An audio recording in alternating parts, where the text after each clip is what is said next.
There's a silent war happening around you right now, and you don't even realize you're in it. Every scroll you make, every choice you think is yours, every opinion you believe came from your own mind might not be yours at all.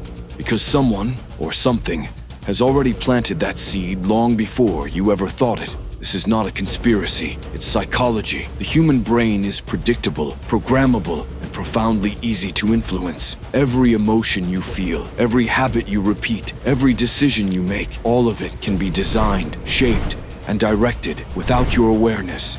So let's enter the dark.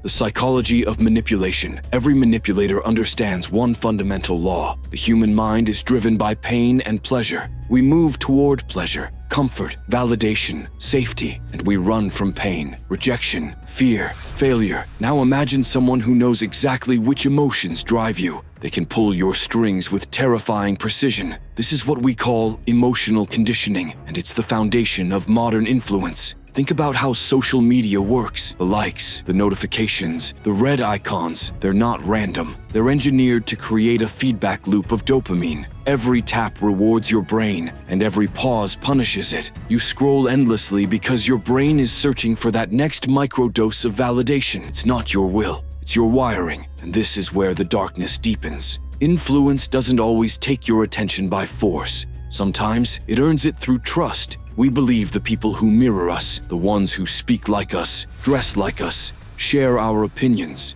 That's psychological mirroring. It builds unconscious rapport, and the moment we trust someone, we open the gates of our mind to them. They no longer need to push their agenda because we willingly adopt it. The architects of influence. Let's step behind the curtain. Who are the people or systems pulling the strings? They're not magicians. They're strategists who've mastered the psychology of human behavior. Politicians, marketers, cult leaders, media executives, all different faces of the same force. They understand that control doesn't require violence. It requires narrative. If you can control what people believe, you can control what they do. Think about it. A single idea, repeated often enough, becomes accepted truth. A lie with enough confidence becomes a belief, and a belief, once embedded, becomes identity. That's the real power, not making people obey, but making them want to obey. Every system of power, from politics to religion to media, thrives on this principle. They use fear to divide. They use hope to unite. They use repetition to anchor. When people are told what to fear and what to love,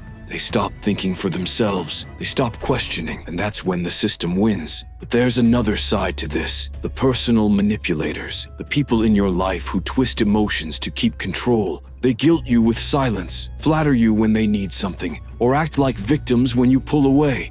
This is interpersonal manipulation, the micro version of the same global game. They don't need to control everyone, just you. The counterplay, reclaiming your mind. The moment you become aware of these dark patterns, the game changes. You stop reacting, you start observing. And that's the first rule of freedom, awareness. Every time you feel triggered, pause. Don't respond, don't defend, don't justify. Just observe, because in that moment of silence, you regain power. The manipulator's greatest weapon is your emotional reaction. If you don't react, the influence dies instantly. Next, understand your own weaknesses. What kind of validation do you crave most? What kind of fear drives your decisions? Because influence only works when it has a target. Once you identify your psychological triggers, they lose control over you. If someone uses guilt to control you, embrace detachment. If they use flattery, practice self-assurance. If they use urgency, slow down and observe the manipulation unfold. Every counteraction weakens their influence. Then take it a step further. Learn to use influence consciously, not to manipulate others, but to lead yourself. Because influence isn't evil. It's a tool, neutral by nature, powerful by use, the dark mastery. Now that you understand the mechanics of influence, you must learn the mastery, not just to resist manipulation, but to command presence. True mastery comes from emotional stillness. Because when you can stand in chaos and remain calm, you become unmanipulable. People are influenced most by those they can't emotionally read. Calm, silent, controlled energy commands respect and curiosity. They can't figure you out, and that mystery becomes your leverage. Confidence, then, is not loud. It's quiet control. And every manipulator loses their grip the moment you stop playing the emotional game. The key is not to fight the system, it's to transcend it. When the world tries to sell you fear, you sell yourself clarity. When people try to provoke you, you respond with nothingness. When life throws manipulation your way, you smile and walk through it untouched. Because now you see the pattern, you recognize the trap, and no one can enslave a mind that knows it's being played. That's what separates the average from the aware. That's what turns a victim of influence into a master of it.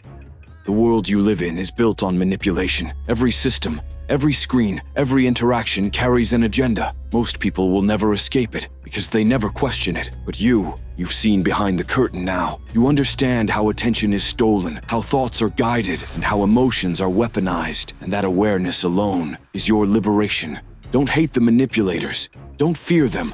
Learn from them, because the same dark psychology used to control you can be used by you to rise above. The truth is, the game of influence will never stop. But now you know the rules, and once you know the rules, you don't play to survive.